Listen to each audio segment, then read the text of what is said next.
Hello student, I am doctor Anu Banshiwal और आज का ऑनलाइन लेक्चर का हमारा जो टॉपिक है वो रहेगा एक्स्ट्रानियस लोकी बाह्य बिंदु पर। ये जो अर्लियर हमने ऑनलाइन लेक्चर में टॉपिक लिया था सिंगुलर सॉल्यूशन, उसी का एक छोटा सा पार्ट है। कई बार क्वेश्चंस में पूछ लिया जाता है कि बाह्य बिंदु पद भी निकालिए इस डिफरेंशियल इक्वेशन का। तो एक्चुअल में हमें पता होना चाहिए कि बाह्य बिंदु पद जो है वो होता क्या है, और जब हम किसी इक्वेशन के लिए सिंगुलर सॉल्यूशन फाइंड आउट करते हैं तो बाह्य बिंदु पद जो है सेम डिफरेंशियल इक्वेशन के लिए कैसे फाइंड आउट करते हैं, वही हम इस लेक्चर के अंदर देखेंगे। तो यहाँ सबसे पहले हम इसकी डेफिनेशन देखते हैं। अवकल समीकरण हमारे पास में कुछ इस तरीके की दी हुई होती है, function of x y and p, यहाँ पर हमारा d y by d x को रिप्रेजेंट कर रहे हैं। तो इस तरीके की हमारे पास में कोई भी डिफरेंशियल इक्वेशन होती है, और जब हम इसका सिंगुलर सॉल्यूशन निकालते हैं तो वो कुछ इस फॉर्म में होता है, एक्स और वाई की फॉर्म में होता है सिंपल हमारे पास में सिंगुलर सॉल्यूशन।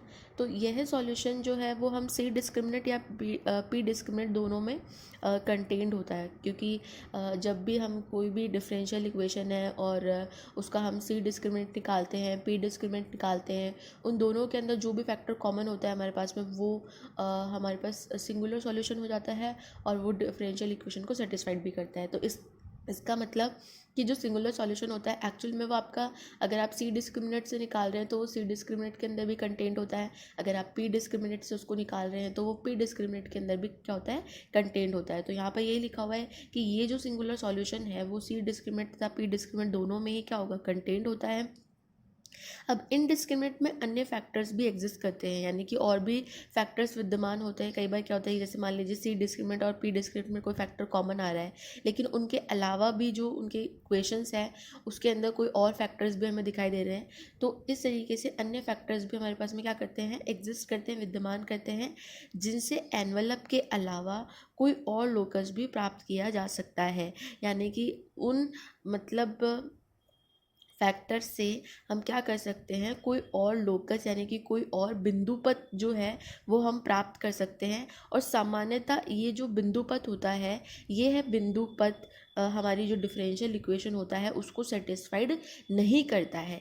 बेसिकली तो हमारे पास में क्या होता है कि इस तरीके का सॉल्यूशन होना चाहिए जो कि हमारी डिफरेंशियल इक्वेशन को सेटिस्फाइड करे, बट ये जो हमारे पास में लोकस होता है, ये लोकस इस प्रकार का लोकस होता है, यानी कि इन बिंदुओं से मिलकर जो भी हमारे पास में लोकस आता है वो लोकस हमारी डिफरेंशियल इक्वेशन को सेटिस्फाइड नहीं करता है। तो इस तरीके के जो प्राप्त लोकस है उसे हम क्या कहते हैं, बाह्य बिंदु पद कहते हैं, एक्सट्रानियस लोकी कहते हैं, क्योंकि ये हमारी डिफरेंशियल इक्वेशन को सेटिस्फाइड नहीं कर रहा, फिर भी हमारे फैक्टर्स के अंदर हमें दिखाई दे रहा है।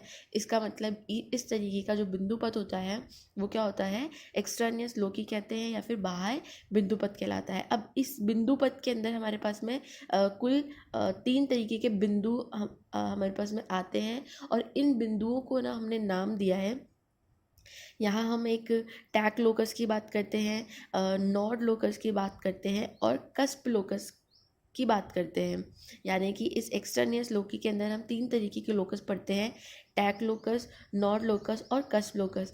और इस लेक्चर में मैं इन लोकस को जो है वो ज़्यादा डिटेल में डिस्क्राइब नहीं कर रही हूँ, बस मैं आपको ये बता रही हूँ कि किसी भी डिफरेंशियल इक्वेशन के अंदर अगर आपको बाह्य बिंदु पद ज्ञात करने हैं, यानी कि इन तीनों बिंदु पदों को ज्ञात करना है कि किसी डिफरेंशियल इक्वेशन में टैक लोकस कैसे निकालते हैं, नोड लोकस कैसे निकालते हैं, कस्प लोकस कैसे निकालते हैं। तो सिंपल हम सिर्फ इनको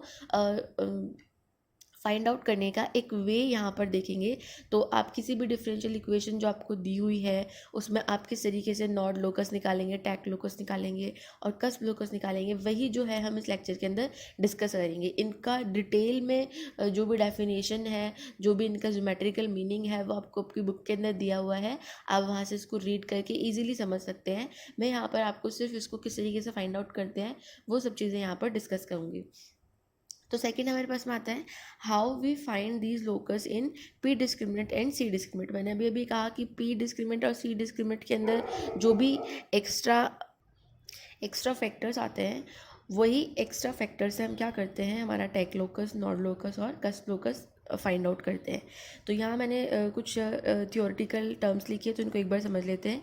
अगर सी डिस्क्रिमिनेंट में सिंगुलर सॉल्यूशन वाले फैक्टर के अलावा अगर कोई फैक्टर एक बार आ रहा है तो उस फैक्टर को हम कहते हैं कि ये हमारा एनवेलप है। अगर कोई फैक्टर 2 बार आ रहा है तो वो हमारा नॉड लोकस कहलाता है, और अगर कोई फैक्टर हमारे पास में 3 बार आ रहा है तो उसे हम कस्प लोकस कहते हैं। अब हमें ये चीज़ अभी थ्योरेटिकल समझ में नहीं आएगी, जब हम इनका एग्जांपल लेंगे तो हमें इजी वे में समझ में आएगा। बस यहाँ आपको ये ध्यान रखना है कि सी डिस्क्रिमिनेंट में एक फैक्टर तो हमारा सिंगुलर सॉल्यूशन का होगा ही होगा।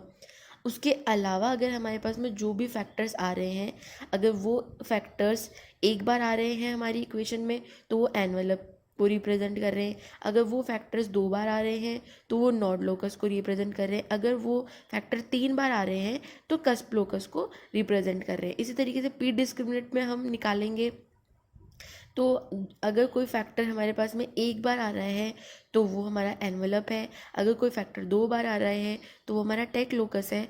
और अगर कोई फैक्टर अगेन एक ही बार आ रहा है तो वो कस्प लोकस है। यहाँ पर जब भी कोई फैक्टर एक बार आता है पी डिस्क्रिमिनेंट के अंदर तो एनवेलप और कस्प लोकस आइडेंटिकल हो जाते हैं। इसका मतलब वो कस्प लोकस यानी कि उभार्ग बिंदु पथ को भी रिप्रेजेंट करेगा और एनवेलप को भी रिप्रेजेंट करेगा। तो अगर मैं पी डिस्क्रिमिनेंट को लिखना चाहूँ इन फॉर्म ऑफ फैक्टर्स तो यहाँ पर मैं लिख सकती हूँ E_T²C, यानी कि अगर कोई फैक्टर एक बार आ रहा है तो वो एनवेलप हो सकता है। अगर कोई फैक्टर 2 बार आ रहा है तो वो हमारे पास में टैक लोकस हो सकता है। अगेन कोई फैक्टर आपके पास में एक ही बार आ रहा है तो कस्प लोकस और एनवेलप जो है वो क्या कर जाते हैं, कोइंसाइड कर जाते हैं, आइडेंटिकल हो जाते हैं। सी डिस्क्रिमिनेंट में अगर कोई फैक्टर एक बार आ रहा है तो एनवेलप को रिप्रेजेंट करता है। अगर कोई फैक्टर 2 बार आ रहा है तो वो नॉड को रिप्रेजेंट करता है। और अगर कोई फैक्टर 3 बार आ रहा है तो वो हमारे पास में कस्प लोकस को रिप्रेजेंट करता है। तो यहाँ पर हमने पी डिस्क्रिमिनेंट के फैक्टर्स को हम इस फॉर्म में भी लिख सकते हैं। ये हमारे पास में एक इम्पॉर्टेंट चीज़ है। तो सिंगुलर सॉल्यूशन के फैक्टर के अलावा अगर आपको आपके पी डिस्क्रिमिनेंट और सी डिस्क्रिमिनेंट में अनदर कोई फैक्टर्स दिखाई दे रहे हैं और वो कितनी बार आ रहे हैं, इस चीज़ से हम क्या निकाल सकते हैं, हमारे टैग, नोड और कस्प लोकस फाइंड आउट कर सकते हैं। अभी इस चीज़ को और अच्छे से समझने के लिए हम क्या करेंगे, एक एग्जाम्पल लेंगे। तो यहाँ हमने एक एग्जाम्पल लिया, find the general solution, singular solution and extraneous loci of the following equation.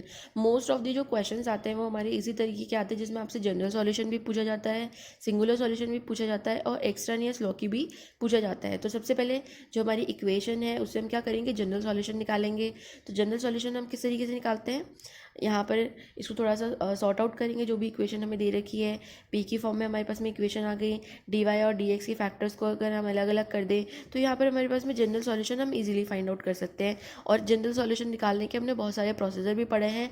जब डिफरेंशियल इक्वेशन हमारे पास में फर्स्ट ऑर्डर की है बट फर्स्ट डिग्री की नहीं है तो ऐसे डिफरेंशियल इक्वेशंस को सॉल्व करने के लिए हमने काफ़ी मेथड्स पढ़े हुए हैं। तो उन्हीं में से किसी मेथड से हम यहाँ पर हमारा जनरल सॉल्यूशन जो है वो फाइंड आउट कर सकते हैं। अब इंपॉर्टेंट है हमारे पास में सिंगुलर सॉल्यूशन और एक्सट्रेनियस लॉकी फाइंड आउट करना।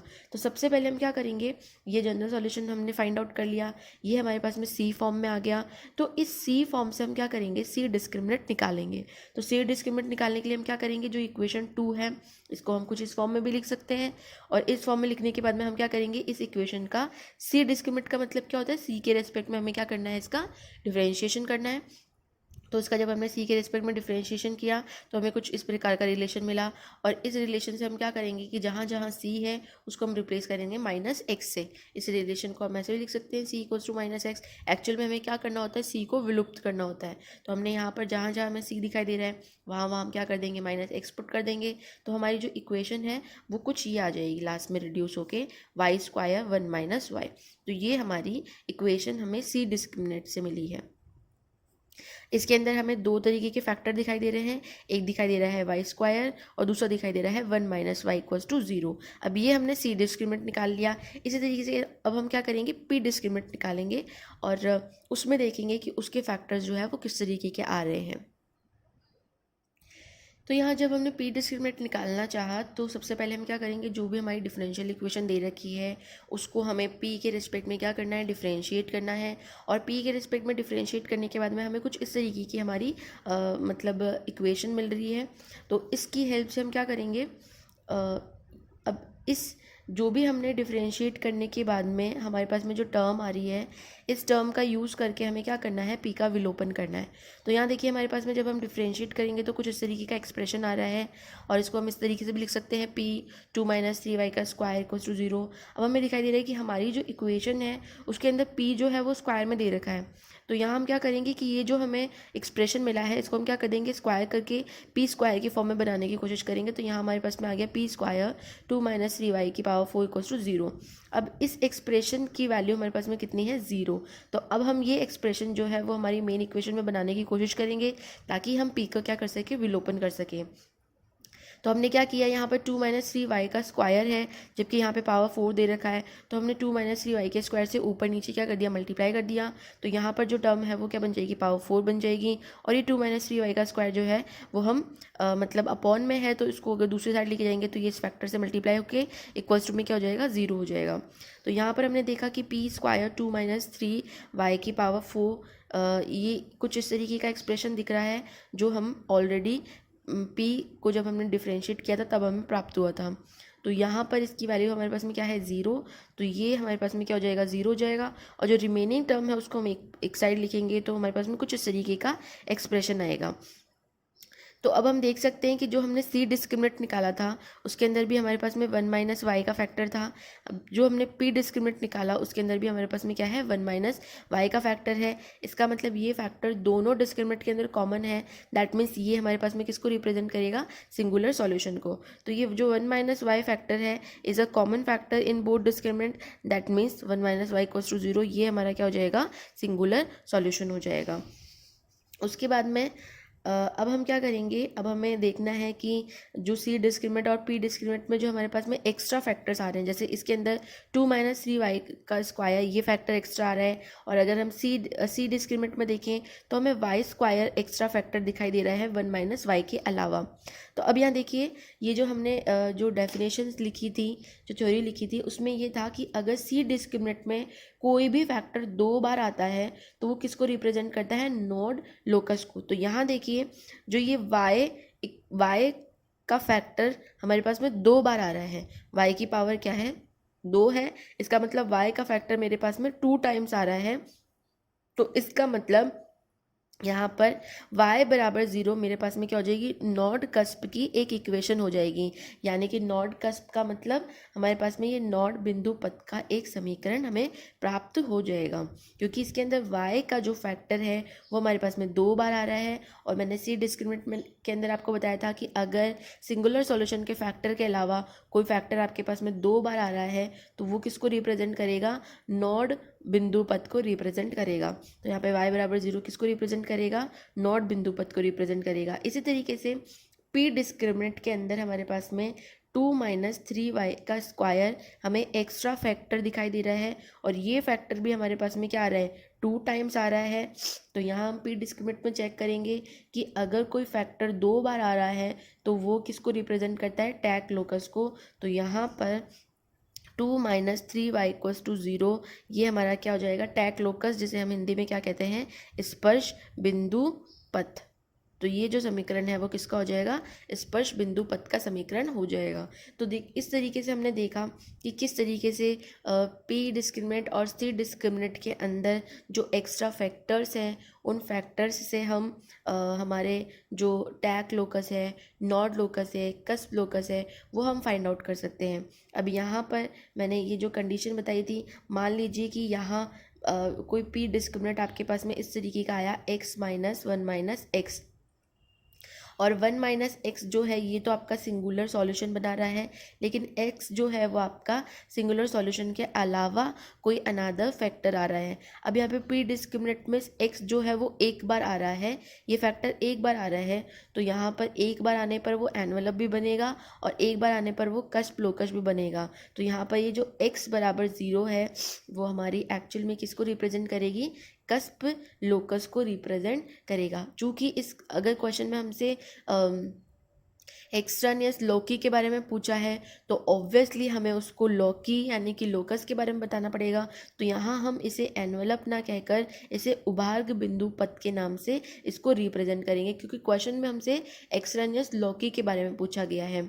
तो यहाँ पी डिस्क्रिमिनेंट के अंदर हमें हमेशा ध्यान रखना है, जब भी कोई फैक्टर एक बार आ रहा है तो वो उस फैक्टर के लिए एनवेलप और कस्प लोकस क्या हो जाते हैं, आइडेंटिकल हो जाते हैं। दोनों वो फैक्टर दोनों को रिप्रेजेंट करेगा, एनवेलप को भी और कस्प लोकस को भी। तो इस तरीके से देखा हमने किसी भी डिफरेंशियल इक्वेशन से हम कैसे जनरल इक्वेशन निकालते हैं, कैसे उसका सिंगुलर सॉल्यूशन निकालते हैं, और सिंगुलर सॉल्यूशन निकालने के प्रोसेस में ही हम किस तरीके से उसमें ये एक्स्ट्रानियस लौकी फाइंड आउट करते हैं। एक्स्ट्रानियस लौकी के अंदर हमें 4 तरीके के बिंदु होते हैं हमारे पास में, टैक, नोड और कस्प। इन बिंदुओं का बिंदु पथ निकालते हैं हम। तो टैक लोकस, नॉड लोकस और कस्प लोकस की इक्वेशन जो है वो हम फाइंड आउट करते हैं पी डिस्क्रिमिनेंट और सी डिस्क्रिमिनेंट से। तो इसके और भी एग्जांपल्स जो है वो आप सॉल्व करके देखिए, और एग्ज़ाम में मोस्टली इसी तरीके के क्वेश्चन आते हैं जहाँ आपसे जनरल सॉल्यूशन, सिंगुलर सॉल्यूशन और एक्स्ट्रानियस लौकी तीनों एक साथ पूछ लिया जाए, या हो सकता है सिंगुलर सॉल्यूशन पूछ लिया जाए। तो आपको दोनों ही तरीके के क्वेश्चंस पे आपकी कमांड होनी चाहिए। तो इस तरीके के एग्जांपल्स आप और सॉल्व करके देखिए।